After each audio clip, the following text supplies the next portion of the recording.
Good morning once again. Thank you and welcome. Today, a story from September 2004 titled Bridges. That's the spoiler. Once upon a time, two brothers who lived on adjoining farms fell into conflict. It was the first serious rift in 40 years of farming side by side, sharing machinery and trading labor and goods as needed without a hitch. Then the long collaboration fell apart. It began with a small misunderstanding, and it grew into major difference, and finally it exploded into an exchange of bitter words, followed by weeks of silence. One morning there was a knock on John's door. He opened it to find a man with a carpenter's toolbox.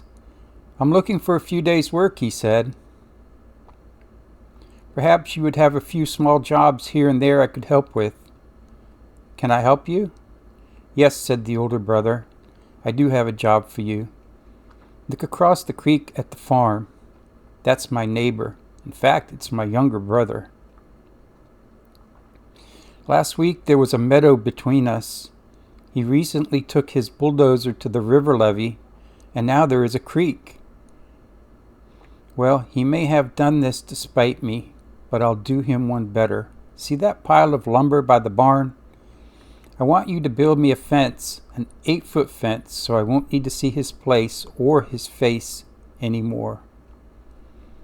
The carpenter said, "I think I understand the situation.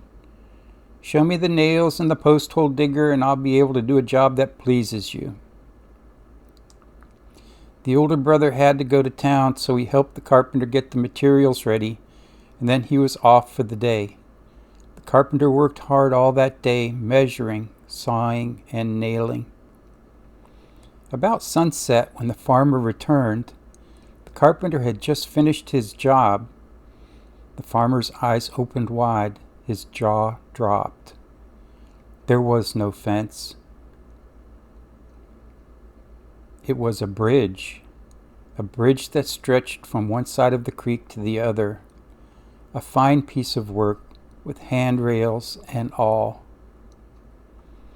And the neighbor, his younger brother, was coming toward them, his hand outstretched. "You are quite a fellow to build this bridge after all I've said and done." The two brothers stood at the end of the bridge, and then they met in the middle. Taking each other's hand, they turned to see the carpenter hoist his toolbox onto his shoulder. "No, wait, stay a few days. I've a lot of other projects for you," said the older brother.